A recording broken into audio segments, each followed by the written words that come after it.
बात करेंगे SCO summit की, जो कि इस बार पाकिस्तान की राजधानी इस्लामाबाद में हो रहा है। 16 और 17 अक्टूबर को होने वाला है, जिसके लिए भारतीय विदेश मंत्री आज ही रवाना हो जाएंगे। बिल्कुल, देखिए सभी की नजरें इस मीटिंग में तो रहेगी, लेकिन भारत और पाकिस्तान पर भी रहेगी। लेकिन दूसरी तरफ आप बखूबी जानते हैं कि भारत की तरफ से अपने इरादे साफ साफ सामने रख दिए गए हैं। रिपोर्ट आप देखिए।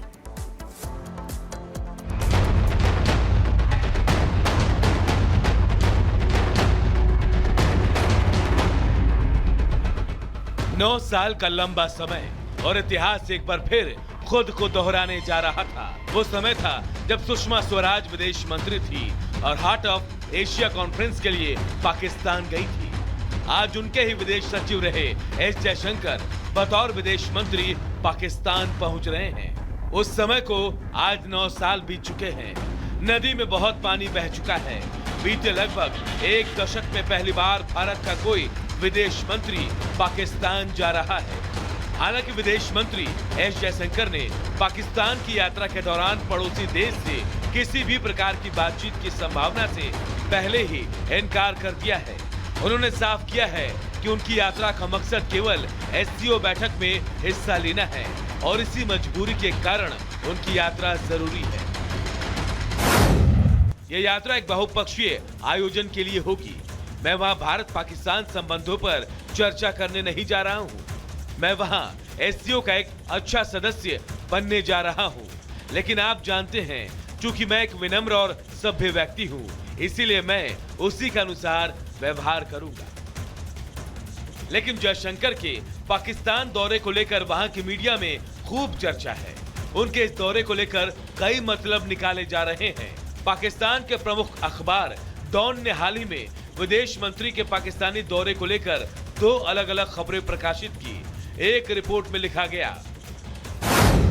एससीओ बैठक में भारत का शामिल होना एक नाजुक संतुलन बनाने की कोशिश है, जो दिखाता है कि संगठन के भीतर चीन के बढ़ते प्रभाव को लेकर भारत सतर्क और इसके खिलाफ क्षेत्रीय सुरक्षा सहयोग की जरूरत को समझता है। एससीओ की आर्थिक रणनीतियों में चुनिंदा रूप से शामिल होकर भारत एक सूक्ष्म दृष्टिकोण अपना रहा है। इसका मकसद मध्य एशियाई देशों के साथ रचनात्मक संबंधों को बढ़ावा देते हुए चीनी प्रभुत्व को संतुलित करना है।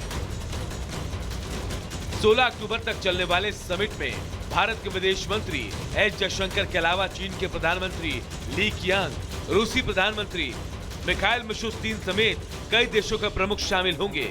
ऐसे में पाकिस्तान के सामने सुरक्षित और बिना किसी गड़बड़ी के सफल समिट कराना किसी चुनौती से कम नहीं है। दरअसल पीटीआई कार्यकर्ताओं के हिंसक प्रदर्शनों और राजनीतिक अशांति को लेकर पाकिस्तान की सरकार परेशान है। शहबाज शरीफ नहीं चाहते कि समिट के दौरान प्रदर्शनों से सुरक्षा हालात बिगड़े और देश की छवि खराब हो। Bureau report, Republic Bharat. तो आज इस्लामाबाद पहुंचेंगे विदेश मंत्री डॉक्टर एस जयशंकर, लेकिन आपको बताते हैं कि एससीओ क्या है। देखिए, शंघाई कोऑपरेशन ऑर्गेनाइजेशन यानी कि एससीओ की फुल फॉर्म हम आपको बता रहे हैं। इस संघ की अगर बात करें 1996 यानी कि 1996 में चीन के शंघाई में इसका ऐलान हुआ था, इसका गठन किया गया था। शुरुआत में इसका नाम शंघाई 5 था, लेकिन आपको बता दें कि शुरुआत में सिर्फ और सिर्फ 5 देश ही इसके सदस्य थे। धीरे धीरे जो सदस्यों की संख्या है वो काफी ज्यादा बढ़ गई। रूस और चीन इसके प्रमुख सदस्य हैं, ये आपको बता रहे हैं। इसके अलावा साल 2001 की बात करें, इसमें उज्बेकिस्तान भी जुड़ गया। पहले सिर्फ 5 थे, उसके बाद धीरे धीरे अन्य देश भी जुड़े, जिसके बाद इसे एससीओ का नाम दिया गया था। और साल 2017 की अगर बात करें तो भारत एससीओ का स्थायी जो सदस्य है वो बना। एससीओ सेंट्रल एशिया का एक बहुत ही महत्वपूर्ण संगठन है और इसकी मीटिंग अब देखिए पाकिस्तान में होने वाली, और इसी को लेकर हम आपको बता रहे हैं कि विदेश मंत्री डॉक्टर एस जयशंकर वहां पर जाने वाले हैं।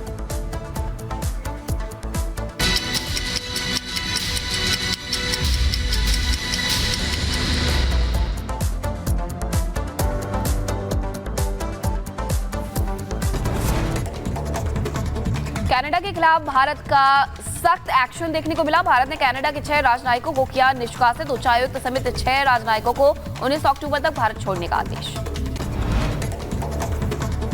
और गाजा में हमास ने इजरायली सैनिकों पर हमला किया और बख्तरबंद वाहन पर भी अटैक किया। हमास की ओर से वीडियो जारी किया गया। इजराइल के खिलाफ एक बार फिर हमास कर रहा है तैयारी। अपने हथियारों और सैनिकों का वीडियो किया जारी। जल्द इजराइल पर हो सकता है बड़ा मिसाइल हमला। लेबनान में आईडीएफ ने हिजबुल्लाह की सुरंग का पता लगाया। हथियारों गोला बारूद का जो जखीरा है वो मिला और उसके बाद कई साइकिल्स भी वहां पर मिली।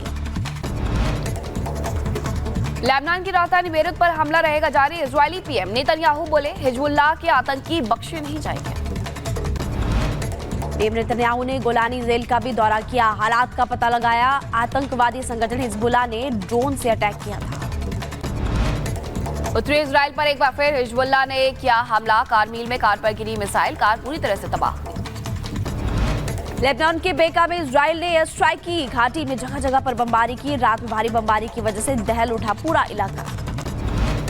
यूरोपीय यूनियन ने ईरान पर लगाया प्रतिबंध। रूस को हथियार देने पर हुआ एक्शन। रूस ने यूक्रेन के खिलाफ इन हथियारों का किया था इस्तेमाल। इजरायली सैनिक को दी गई अंतिम विदाई। अंतिम यात्रा में भारी संख्या में उमड़े लोग। हिजबुल्लाह के ड्रोन हमले के बाद मौत हो गई थी। एससीओ समिट से पहले दहला पाकिस्तान पुलिस स्टेशन पर हुए हमले में 3 पुलिस अधिकारियों की हुई मौत।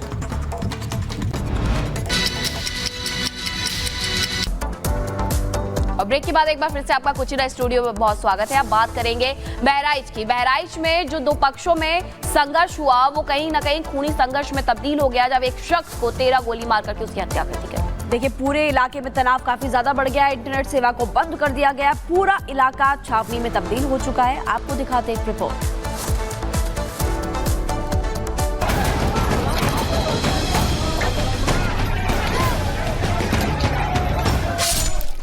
बहराइच में बवाल, न्याय के लिए उबाल।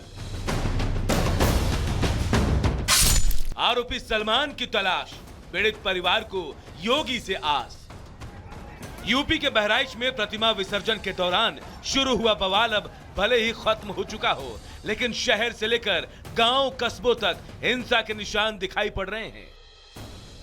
कहीं धू-धू कर जलती दुकानें तो कहीं राख हो चुकी गाड़ियां, सड़क पर जलते टायर, सुलगते बाजार बहराइच हिंसा की गवाही दे रहे हैं। मेहती तहसील में कर्फ्यू जैसे हालात हैं। बवाल के बीच कई लोग अपने घर तक छोड़कर भाग चुके हैं। चप्पे चप्पे पर पुलिस तैनात है। पूरा इलाका पुलिस की छावनी में तब्दील कर दिया गया है। सुरक्षा व्यवस्था बनाए रखने के लिए पीएसी की 12 कंपनियां तैनात हैं। आरएएफ की टीम भी मौके पर मौजूद है। यूपी एसटीएफ की विशेष टीम आरोपी सलमान की तलाश में बहराइच और आसपास के जिलों में तलाशी अभियान चला रही है।